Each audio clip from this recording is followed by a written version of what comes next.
जैसे अपन लोग अभी रिसर्च मेथोडोलॉजी वाली यूनिट को कंप्लीट किया है।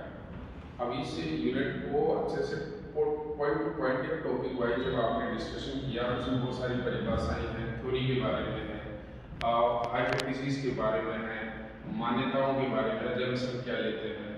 जिन स्टूडेंट ने यूनिवर्सिटी के अंदर जैसे जो पीएचडी कर रहे हैं, रिसर्च कर रहे हैं, एमपी किया हुआ है, उनकी तो समझ इसमें बेहतर होती जाती है कि रिसर्च मेथोडोलॉजी क्या होती है, इसमें किस तरह से हाइपोथेसिस चुनी जाती है, ऑब्जेक्टिव्स क्या होते हैं, ये सारी चीज़ें होती हैं। लेकिन जो स्टूडेंट एमए करके आए हैं या एमए कर रहे हैं या नेट करके अब आगे असिस्टेंट प्रोफेसर की तैयारी कर रहे हैं, तो उनको इस स्टूडेंट को इस यूनिट को अच्छे से समझने की जरूरत होती है। तो अपन इसको पॉइंट टू पॉइंट बात की है। इसका अभ्यास आप घर पे कैसे करोगे? जैसे सबसे पहले देखोगे कि शोध प्रविधि होती क्या है, रिसर्च मेथोडोलॉजी क्या होती है, शोध प्रविधि के मानक क्या है, उसके उद्देश्य क्या है, उसके कार्य क्या है और शोध प्रविधि का उपयोग क्या होता है।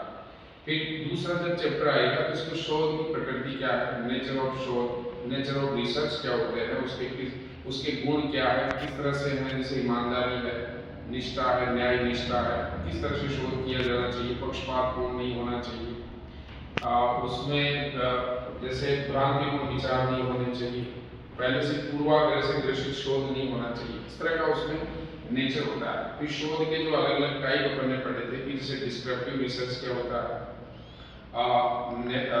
जैसे मात्रात्मक शोध क्या होता है और गुणात्मक शोध क्या होता है, आगमनात्मक शोध क्या है और निगमनात्मक शोध क्या है, इंडक्टिव रिसर्च और डिडक्टिव रिसर्च क्या होते हैं, उनकी परिभाषाएं क्या है, इनके गुण और दोष क्या है, इनको भी देखेंगे। अलग अलग आधारों पर जो शोध के प्रकार बताए हैं। फिर इसके बाद जो इम्पोर्टेंट टॉपिक आता है वो है रिसर्च अप्रोच। अलग अलग टाइप की रिसर्च अप्रोच है जिसका वर्गीकरण करने के बाद उसको क्लासिफाइड भी करना, उसके गुण और दोष को भी समझाना है।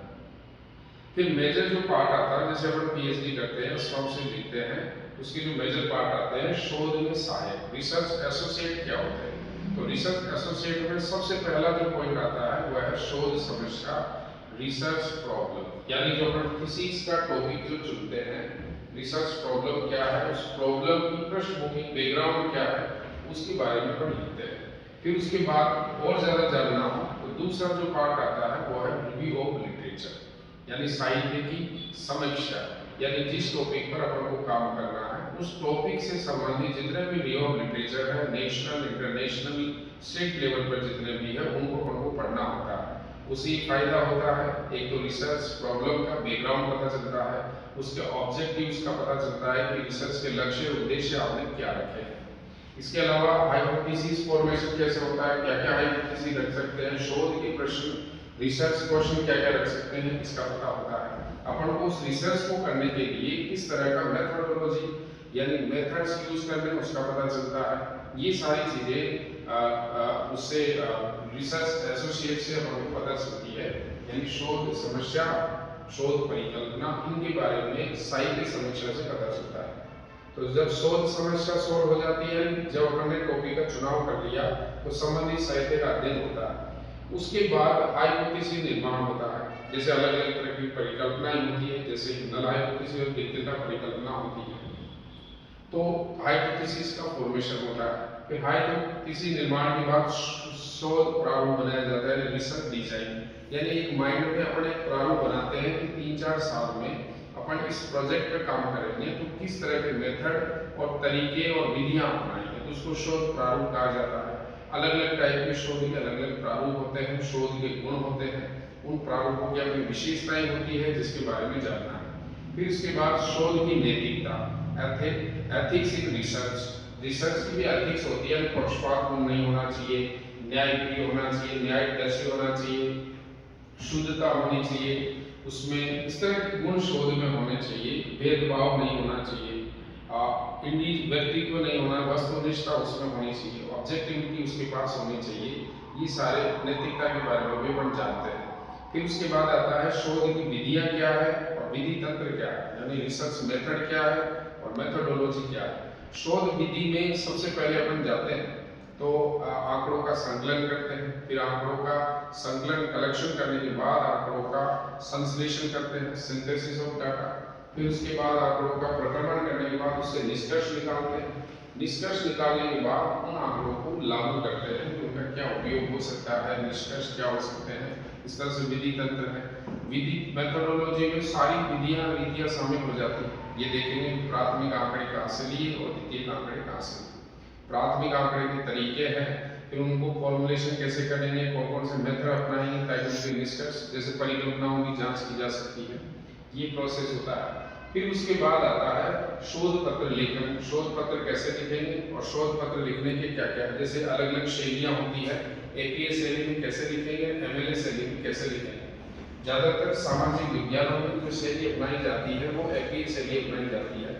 मानविकी या ह्यूमैनिटीज जो होती है उसमें एमएलए शैली भी अपनाई जाती है। जो भी आप शोध पत्र लोगे उसके टॉपिक क्या है, सबसे पहले जैसे टाइटल होता है, फिर ऑथर का नाम होता है, फिर उसके बाद एब्स्ट्रैक्ट होता है, फिर इंट्रोडक्शन होता है, फिर रिव्यू ऑफ लिटरेचर होता है, फिर उसकी परिकल्पनाएं होती है, फिर उसका मेथड्स यूज किया जाता है, फिर उसका कंक्लूजन होता है, निष्कर्ष होता है, लास्ट में रेफरेंसिंग होती है, संदर्भीकरण होता है, एक्नॉलेजमेंट भी उसमें दे दिया जाता है। ये सारी चीजें होती है। तो संदर्भीकरण की शैलियों को बताया जाता है कि कौन कौन सी रिसर्च में जिस टॉपिक का उद्धरण आपने रिसर्च के अंदर दिया है उसका उस चैप्टर के सबसे लास्ट में जब रेफरेंसिंग कर देते हैं तो संदर्भीकरण कहलाता है। कुछ ऐसे ग्रंथ भी हैं जिनको हम पढ़कर नॉलेज लेकर उनसे भी अपन ज्ञान प्राप्त करते हैं तो उनको अपन बिब्लियोग्राफी यानी संदर्भ ग्रंथ सूची में दे देते हैं।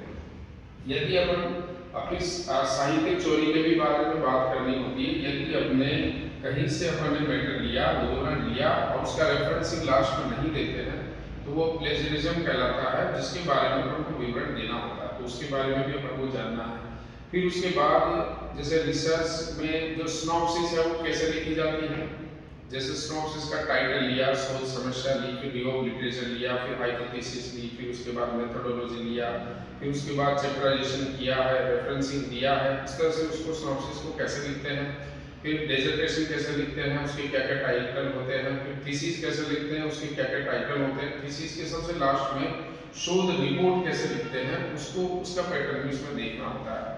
फिर सबसे लास्ट में ये भी देखेंगे कि परिकल्पना क्या है, मान्यता क्या है, हाइपोथेसिस क्या होती है, उसकी जांच कैसे होती है, एजम्पशन क्या होते हैं, मान्यताएं क्या होती है, सिद्धांत का फॉर्मेशन कैसे होता है, मॉडल क्या होते हैं और पैराडिज्म क्या होता है और थ्योरी क्या होती है, थ्योरी विकास के क्या चरण है, सिद्धांत कैसे बनता है।